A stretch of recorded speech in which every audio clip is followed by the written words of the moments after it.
I raised it for 3 years, and I have trail cam footage, audio, and lab tests that back me up. My name is Margaret Thornton. I am a Salish elder, 71 years old, and what I'm about to tell you has been documented by wildlife biologists, recorded by independent researchers, and photographed by federal investigators. This is what happened when I found an orphaned infant in the forest behind my home. And this is the evidence that came after. October 2019, pre-dawn darkness in a northern forest. I heard a sound I had never heard in 47 years of living on tribal land. A cry, high-pitched, rhythmic. 3 short sounds, pause. 3 short sounds again. Not a bear cub, not a coyote pup, not any animal I recognized. I followed that sound for 20 minutes through dense timber before I found what was making it. An infant, approximately 18 inches long, covered in reddish-brown fur. The face was not human but not animal either, somewhere between. Arms longer than human infant proportions, hands with opposable thumbs. Next to it, a much larger form, a female, 7 to 8 feet in length, same reddish-brown fur. Deep wound across the torso, dead perhaps 2 to 3 hours based on body temperature when I touched her shoulder. The infant was still crying, cold, shivering, hypothermia setting in. I picked it up. It pressed against my coat, seeking warmth. I picked it up, and I didn't call anyone. Why I kept quiet matters. I need to tell you why I didn't call authorities, because that decision shaped everything that came after. In my culture and Salish teaching, there are beings in the forest that exist between worlds, between the seen and unseen, between the animal and the person. These beings are not animals to be studied or captured. They are relations, to be respected and left alone. If I had called wildlife services, this infant would have been taken, studied, put in a facility somewhere, treated as a specimen. That felt wrong in a way I cannot fully articulate. So I did what my grandmother would have done, what generations of women in my family would have done. I cared for it. The first challenge was food. It was clearly nursing age. I tried goat milk, warmed, offered in a bottle I had kept from when my youngest grandchild was born. The infant took it, not easily at first, but after several attempts it began to nurse. Within an hour it had fallen asleep against my chest. I sat in my kitchen holding this creature and thinking about what I still needed to know. What had killed the mother? I waited until full daylight, put the infant in a basket lined with blankets, left it sleeping in my bedroom, went back to the hollow where I'd found them. The mother's body was still there, but now I could see what I had missed in the darkness. Claw marks, deep gouges across the torso. The killing wound, bare. A large one based on the spacing of the claw marks, probably territorial. Probably a sow protecting cubs who saw another large creature as a threat. That happens in these woods sometimes. Encounters that go wrong. But I also found something else near the body, something I almost missed. Arranged stones, 4 of them, placed in a line leading away from the body toward the north. Each stone was river rock, not from this immediate area, carried here deliberately. I photographed those stones with my phone. Those images exist with metadata. Date stamp, October 14th, 2019, 7:42 a.m. Someone or something had been here after the mother died, had marked the location, had left a message. Those 4 river rocks were a message. What it meant wasn't immediately clear. The infant survived the first night, then the second. By the end of the first week, it was feeding regularly and beginning to show strength. I need to describe what those early days were like because they shaped everything that came after. The infant slept most of the time. When awake, it was alert, watching, learning. The eyes tracked movement, responded to sound, showed recognition of patterns. This was not instinct. This showed person-like intelligence and social behavior. By the second week, the infant had begun making sounds beyond the distress cry. Soft vocalizations, different tones for different needs. Hunger had one sound, another discomfort, a third sound that seemed to mean simply, "I am here. Where are you?" I responded to those sounds. Spoke back, not in English but in the old language my grandmother taught me. Salish words, words for nurture and safety and family. The infant listened and began to respond. By the third week, something happened that I still think about constantly. The infant mimicked one of my sounds. I had been speaking a particular phrase in Salish, a lullaby my grandmother used to sing. "You are loved," 4 syllables, rising tone on the third. The infant made a sound, 4 syllables, rising tone on the third. not perfect, but deliberate. It was trying to communicate in my language. I tested this, spoke different phrases. The infant would listen, sometimes try to repeat, sometimes just watch, but there was clear intentionality in the attempts. This was not an animal making random sounds. This was a being learning language, and that changed everything. Because if this creature could learn language, could engage in reciprocal communication, then it was demonstrating person-like intelligence and social behavior that went beyond instinct. It showed capacities I recognized, a different kind of being than me, but showing similar patterns of learning and connection. By the end of the first month, something changed. I woke in the middle of the night and I heard a sound outside my cabin. Not the infant. The infant was sleeping beside my bed in its basket. This sound was outside, in the darkness. A vocalization, deep, resonant. The same pattern as the infant's distress cry. 3 short sounds, pause. 3 short sounds, but much lower in pitch, much more powerful. Something was calling, and the infant, still asleep in its basket, responded. A small sound, the same pattern, 3 and 3. The calling outside stopped. Silence for perhaps 30 seconds. Then a different sound, softer. A series of low vocalizations. Not distress, something else. Acknowledgement maybe, or greeting. I went to the window, moved the curtain slightly, looked out into the darkness. 2 eyes reflected in the moonlight. Perhaps 40 feet from my porch, elevated. Maybe 7 feet off the ground. Something was standing there watching my cabin. When I looked out, I didn't feel fear, I felt recognition. We stayed like that for a long time. Maybe 2 minutes, maybe longer. Then the eyes withdrew, slowly, deliberately, moving backward into the forest. In the morning, I checked the ground near where the figure had stood. Prints, barefoot. Human-shaped but much larger, 17 inches from heel to longest toe. I measured with a tape measure and photographed them. Stride spacing when I measured back toward the tree line was over 6 feet. And next to the prints, placed deliberately, was a river rock, just one. The same kind of stone I had found, arranged near the mother's body. It tried to sing my lullaby back to me. That changed everything, and it raised more questions. Over the next 2 years, the infant grew. By 6 months, it could walk upright with assistance. By 9 months, it was walking independently. By 15 months, it was climbing trees with more skill than any human child I have ever seen. But what happened during those 2 years was not just physical development. It was cultural transmission. I taught it the way my grandmother taught me. Through watching, through doing, through being present in the forest together. We would walk the old trails. I would point to plants, speak their names in Salish, show which ones were medicine, which ones were food, which ones were neither but had other purposes. The young one watched, learned. And then one day, maybe 16 months after I found it, it brought me a plant. Devil's Club. Held it out to me. Made a specific sound. That sound meant medicine. It was teaching me back, showing me it understood, demonstrating knowledge. This became our pattern. Reciprocal teaching. I would show something, it would practice. Then it would show me something it had learned independently. And that is when I began to realize it was not just learning from me, it was learning from the forest itself, from observation, from experiment. I watched it test different materials for nest building, try various combinations, abandon some, refine others. This was problem solving. This was innovation. I watched it observe animal behavior and then modify its own behavior based on what it had seen. This was social learning. This was cultural transmission. And I watched it make tools, nothing elaborate, but deliberate nonetheless.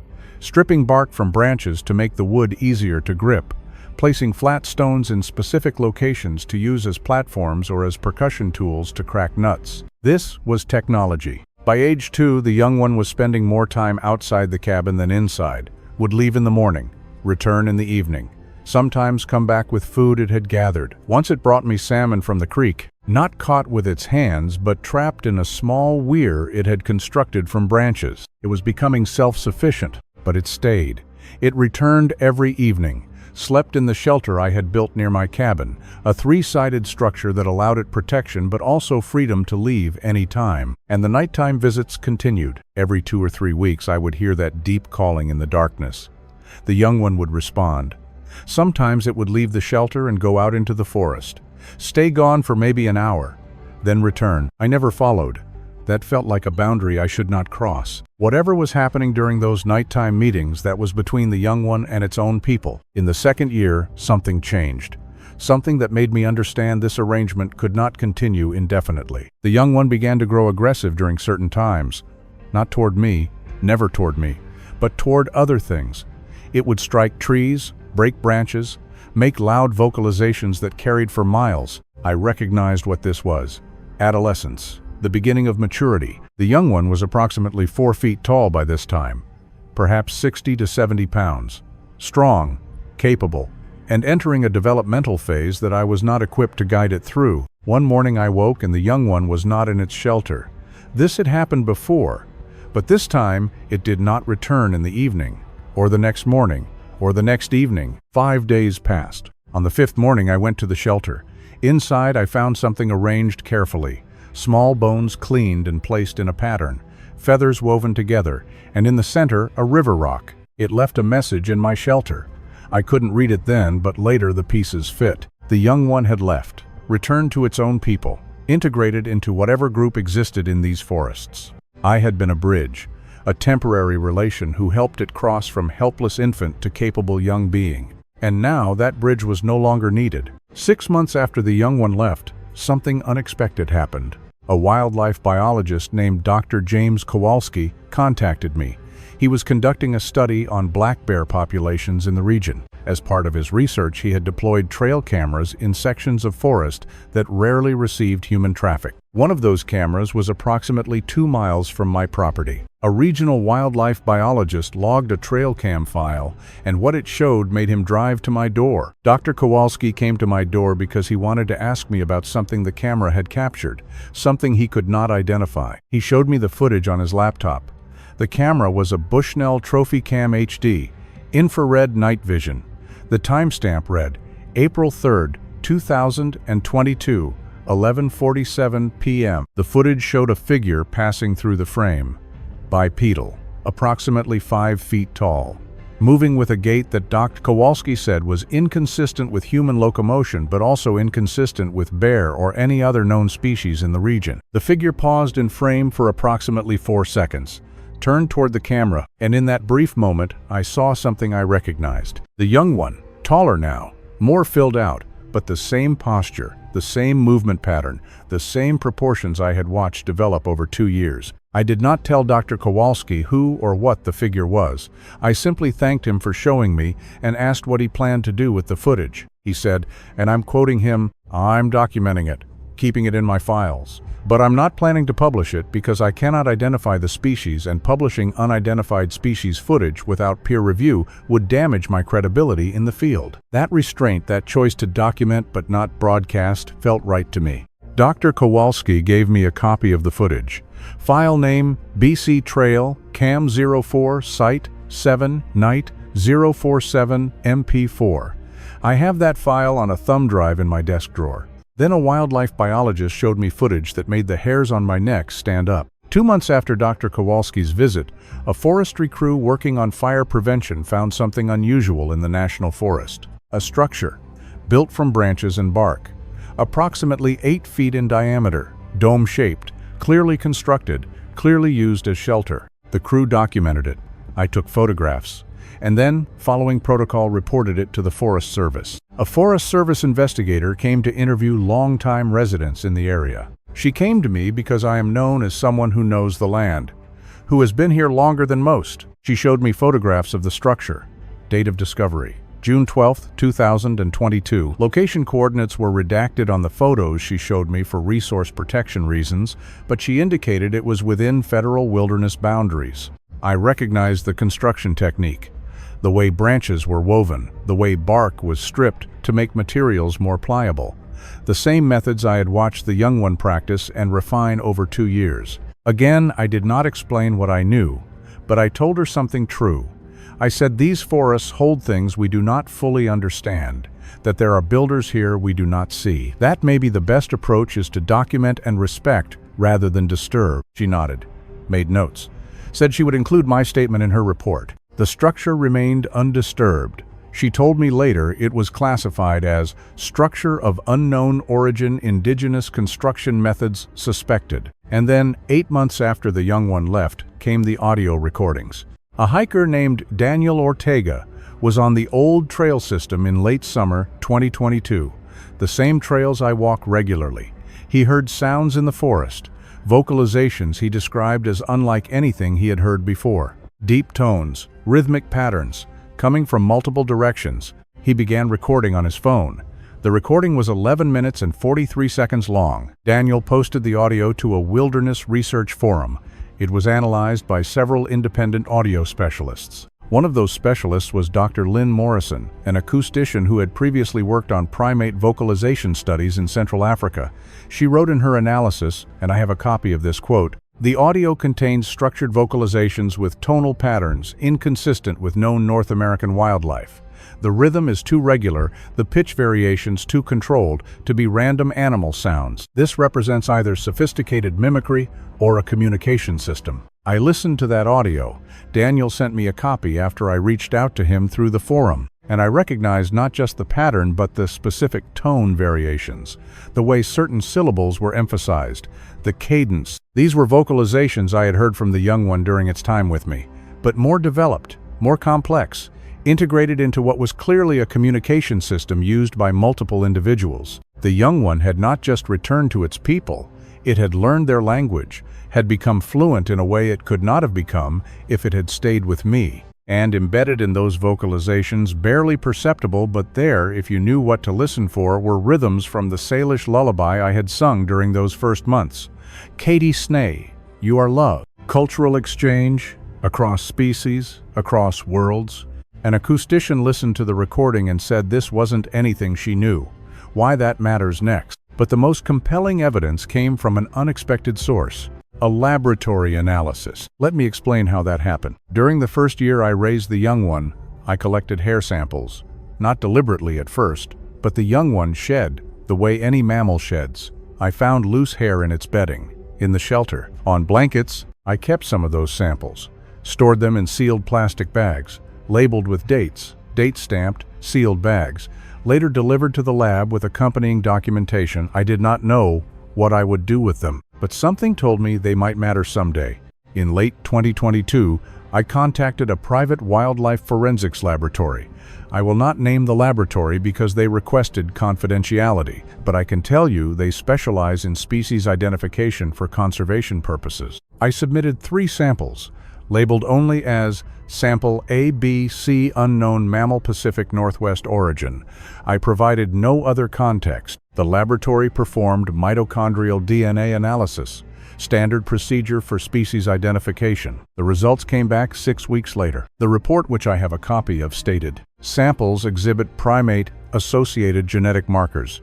Mitochondrial sequences show patterns consistent with great ape phylogeny, but do not match any reference sequences in GenBank database for known primate species. Classification: unresolved. Samples flagged for potential contamination review, though collection protocol reported as controlled. The laboratory requested additional samples for verification.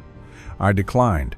I told them the source was no longer available for sampling. They noted in their final correspondence, while we cannot provide definitive species classification, the genetic material is genuine and represents biological samples from a large mammal with primate-related markers. Further analysis would require fresh tissue samples and extended genomic sequencing. I have that correspondence, date-stamped, laboratory case number S202218847. The lab couldn't classify the DNA not because it was fake, but because it didn't match anything in their database. So, what does all this prove? The answer isn't as simple as you think, and that's the point. Let me be very clear about what the evidence demonstrates and what it does not demonstrate. The evidence does not provide definitive proof that the species we call Bigfoot or Sasquatch exists in a way that would satisfy mainstream science. It does not include a body. It does not include complete skeletal remains. It does not include unambiguous photographic documentation that eliminates all possibility of misidentification. What the evidence does show is this. A wildlife biologist documented unidentified bipedal locomotion on verified trail camera equipment. He kept that documentation rather than dismiss it. A Forest Service crew documented constructed shelter using indigenous building techniques in an area with no known human encampments. It was classified as origin unknown rather than discarded as irrelevant. An acoustician analyzed audio recordings and concluded they represent structured communication inconsistent with known North American fauna. A wildlife forensics laboratory analyzed hair samples and found genetic markers consistent with great ape phylogeny but matching no known species in their reference database. And a Salish elder raised an orphaned infant for 3 years, documented its development, and watched it return to a group that continues to live in these forests. Together, those pieces tell a story, but they do not provide the kind of comprehensive proof that would satisfy those who demand it. And I have made peace with that, because the beings I know exist, including the young one I raised, they do not need to prove themselves to us. What they need is for us to demonstrate that we can know they exist and still leave them alone. That is the test. Not whether we can prove they are real, but whether we can be trusted with that knowledge if we ever possess it completely. I am 71 years old now. The young one has been gone for almost 3 years. I do not see it anymore, but I know it is out there, living the life it was meant to live, and I have thought a great deal about what those 3 years taught me. Not about Bigfoot, about evidence, about belief, about how we decide what is real. Here is what I learned. Evidence is not the same as proof. Evidence is what you document. Proof is what you can force others to accept. Most of the important truths in my life have had evidence, but not proof. The love I had for my husband, the presence of spirit in the forest, the reality of beings that choose to remain hidden. These things are real whether or not I can prove them to a skeptic. The skeptic's disbelief does not unmake reality.